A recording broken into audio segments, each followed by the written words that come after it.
Good morning, everyone. Hope you're all having a wonderful day today. Today is going to be a little bit different of a video because I've been doing something for the last couple hours that is not really well known about online. There's a few forum posts, a few Reddit posts out there, but nothing really detailed and nothing visual. So this is going to be hyper specific. This is an LWRC upper receiver. This was originally a 12.7 that I have just rebarreled into a Ballistic Advantage Hanson 13.7. Now, if you look up online, again, there's very little information how to actually rebarrel an LWRC because, as you might be able to tell, there is some proprietary stuff going on with it. So today I'm going to walk you through the process.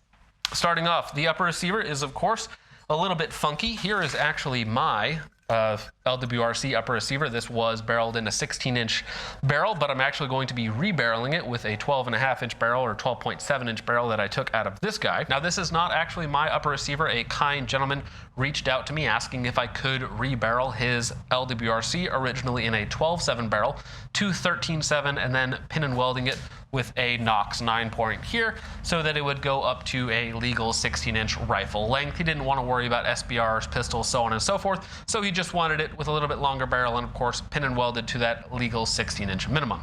He asked if I could do it.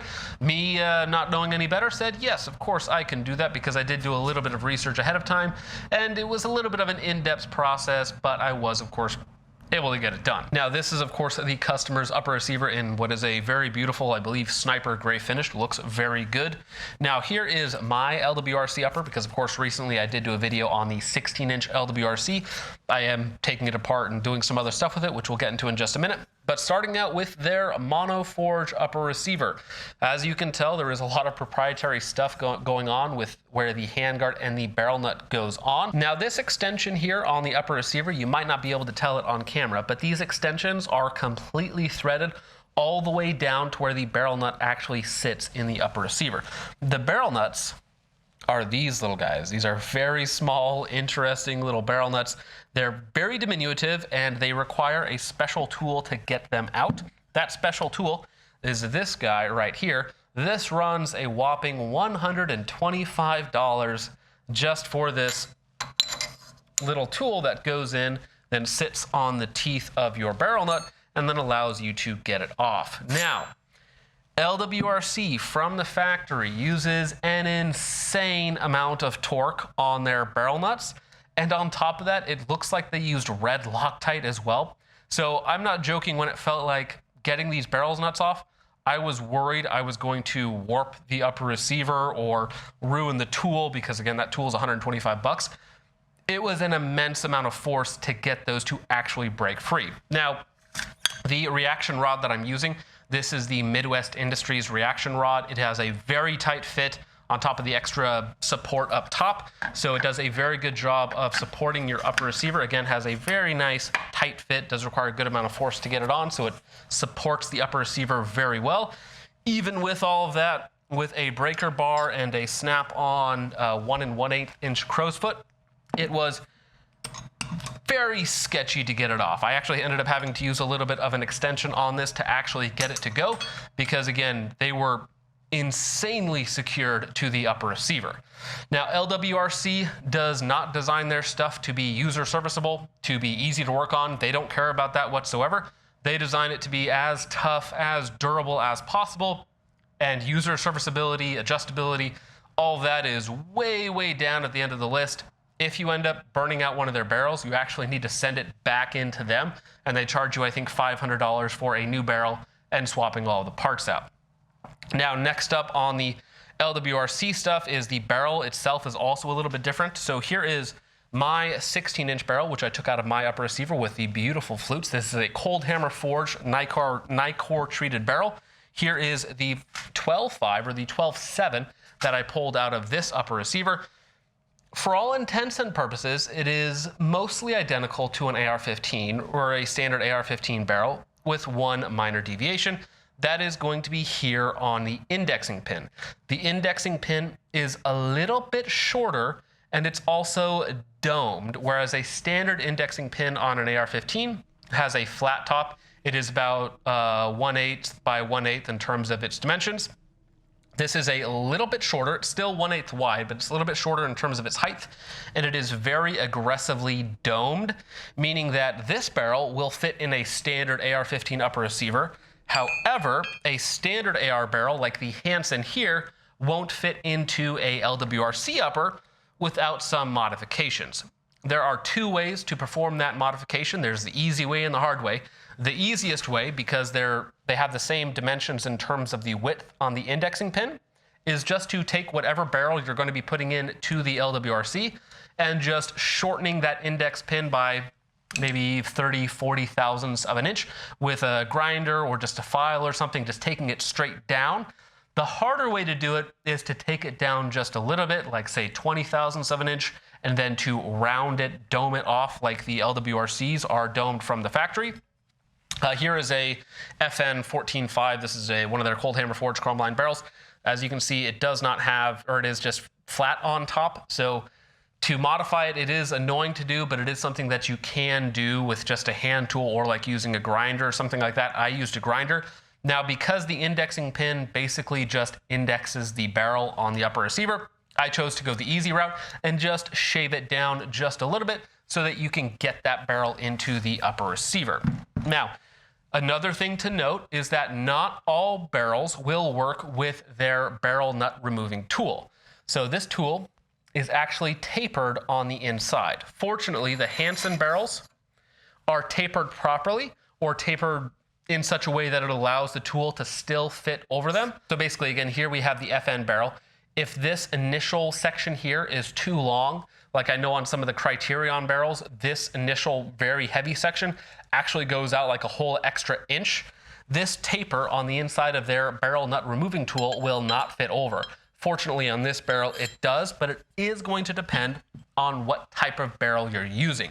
If you're using a very heavy, like straight profile barrel, this tapered tool is absolutely not going to fit. It's very close to not fitting on the Hanson, but you do have a little bit of extra room.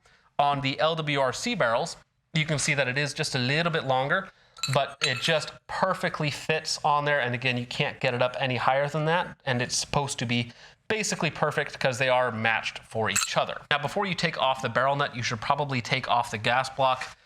Again, another area that LWRC absolutely goes above and beyond is on their gas blocks. So their gas blocks are very, very tightly machined to the exterior of the barrel, which is good. They're standard .750 gas blocks, but they are also taper pinned. And those taper pins, if I have one around here, these little guys, these are machine pressed into the barrel and the gas block. Now, unless you're pressing them out with a machine, it is going to be very difficult to get them out. Again, LWRC does not care about user adjustability. They don't care about modifications, on the secondhand, third-hand market, whatnot. They care about making the most durable, toughest sort of setup possible. With these machined taper pins that are, again, press fit into the gas blocks and the barrels, it is insanely difficult for them to come out. It is an extremely robust way to do it. And again, on top of that, the gas blocks themselves are Nicor treated, and they're also very nicely machined to fit on the outside of the LWRC barrels. It is very annoying to get them off.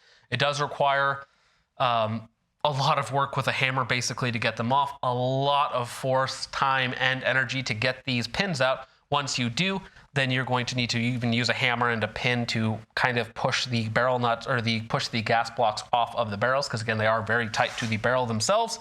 Overall, it is an incredibly durable system, a very, very tough system, but it is just not quite as user serviceable, which again, LWRC doesn't care about. Now, something that I really like about the Hanson barrels is the Hanson barrels come with a gas block that is also fairly tight to the OD of the barrel, which is very nice. They have a good gas seal right from the factory. It's not something that's going to require a couple hundred rounds or 2,000 rounds to fully seal that gas block, because again, they come matched from the factory. On top of that, they're already drilled for a pin that is included. So this is pinned to the barrel just like the LWRC was. LWRC is undoubtedly going to be a little bit tougher, but for all intents and purposes, they should both be basically perfect. Now, in terms of accuracy between the LWRC barrels and the Hanson Ballistic Advantage barrels, I would warrant that the LWRC barrels are going to be a little bit more accurate, They're both very heavy. This 12.7 is actually heavy enough that it's probably still heavier than the 13.7 Hanson. However, it is a cold hammer forged Nicor treated barrel and probably a little bit more accurate. Now, the 13.7 Hansons, I've already done accuracy testing on them in standard AR-15 upper receivers. So in this setup, on the barrel nut, I believe I went to 60 foot-pounds. I did go a little bit higher than I would usually go just because of how tight the LWRCs were from the factory. I did not apply red Loctite. You don't need to do that. I did sequentially torque them down like I usually do with all my upper receivers. Other than that, it should perform very standard, so I am expecting 1 MOA or better with this barrel with good match ammunition. In fact, the customer sent me quite a few different loads of match ammunition, some Black Hills 77 PPU and AAC, and on top of that, I'll probably throw in some HSM and ADI that I personally like to use, and I would not be surprised whatsoever to get 1 MOA or better out of this 13.7 Hanson and LWRC upper receiver. Okay, well, it did stop recording there, unfortunately, but the top left is going to be the top left is going to be Callaway Ballistics 55 grain. Top right is ADI 69 grain. That shot beautifully. And then the middle on the top is going to be the 77 grain HSM. Very hot ammo, but did not come out particularly accurate with this 13.7 Hanson.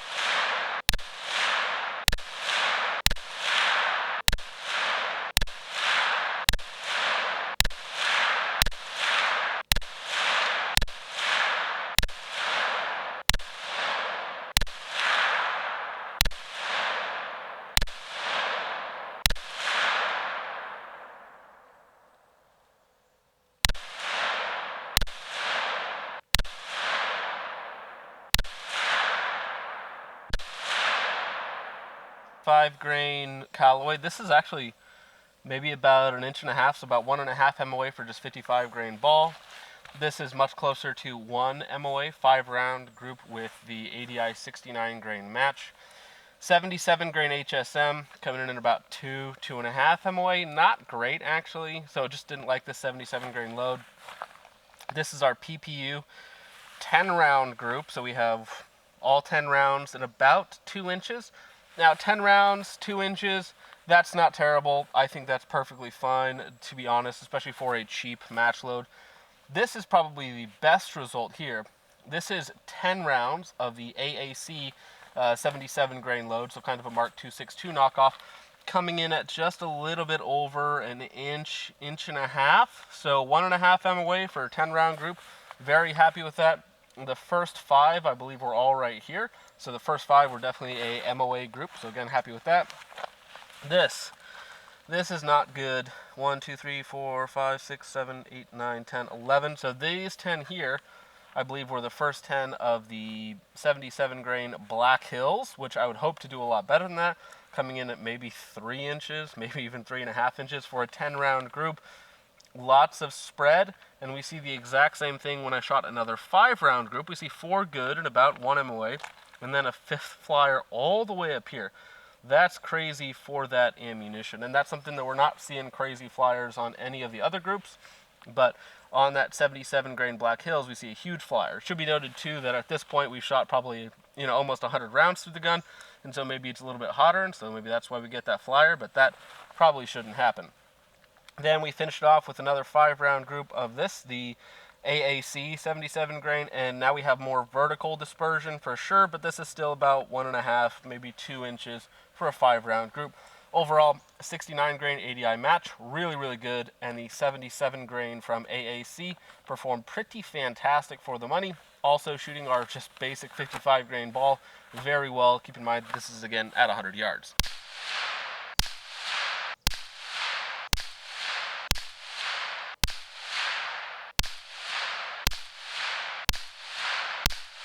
The hardest parts of the switch are going to be, one, buying the $125 tool to actually get the barrel nut off, and then after that, of course, actually getting that barrel nut to break free. requires a tremendous amount of force. You're going to need a good reaction rod. I recommend the Midwest Industries or the Geisley. The Geisley reaction rod that I have, this is just their standard one, so it does not have the extra support up top. But Geisley does sell one like the Midwest Industries. It's just a little bit more expensive. And the Midwest Industries, again, very, very good fit and works well for its intended purpose. So again, this was originally a 12.7 barrel from LWRC, and now it is a 13.7. Here's what the new 13.7 looks like with, again, the very beautifully Cerakoted, I believe this is their 10 4-inch handguard, but because it's longer, it fits very well. So again, the 12.7 would have come right up to the edge of the handguard, and the 13.7 sticks out about an inch. Still looks very good in my opinion, and of course we'll have a Knox 9-port set on the end with some shims and then pin and weld to a legal 16-inch length. And so this is what it will look like when it's all said and done. Basically something just like that. Now, the reason that I took my LWRC apart and took out the 16-inch barrel is because I'm actually going to rebarrel this upper receiver with the 12.7 so that I can, test out the 12.7 LWRC versus the 16-inch that I've already reviewed. Fortunately, my handguard on the 16-inch is the same length as this handguard, so it will fit very nicely right up to the edge of the handguard, so I'll still be able to mount a suppressor, do all that sort of fun stuff. And of course, LWRCs fit into LWRCs, so when you're swapping barrels between LWRCs, works very well. If you're doing a non-LWRC barrel into an LWRC upper receiver, you have to modify that indexing pin.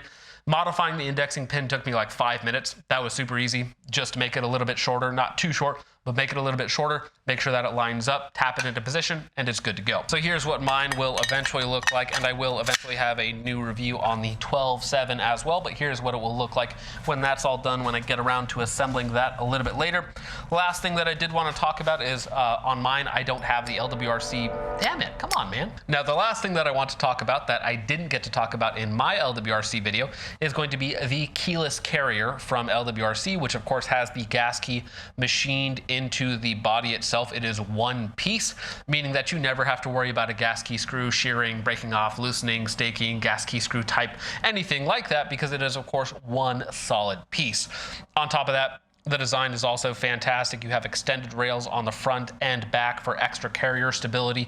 Geisley does the same thing on their RE BCGs, and they claim like 40% more carrier stability. Whatever that means, if that's true, I don't know, but LWRC does the same thing and probably did it first. And overall, just a very, very high quality BCG, beautiful coatings, and the design is very, very good. Just like everything LWRC. Is it user serviceable? Not really, but is it very high quality, very durable? Yes. If you're going to work on one of these, I would recommend not just buy the LWRC that you want to begin with. However, in a pinch, if you want to rebarrel it to a different caliber, different length, you burn out a barrel, don't want to spend $600 on a new LWRC barrel, you can make it work, but you are going to work for it. So with all that out of the way, guys, let me know what you guys think of this LWRC, newly swapped into a 13.7. I will do more testing on this one here for the customer. We're going to do a full accuracy testing suite on it, so on and so forth. Get it pinned and welded, put back together, and shipped off. With all that out of the way to go, thank you so much for watching. I hope you all enjoyed. I will see you in the next one. Peace out.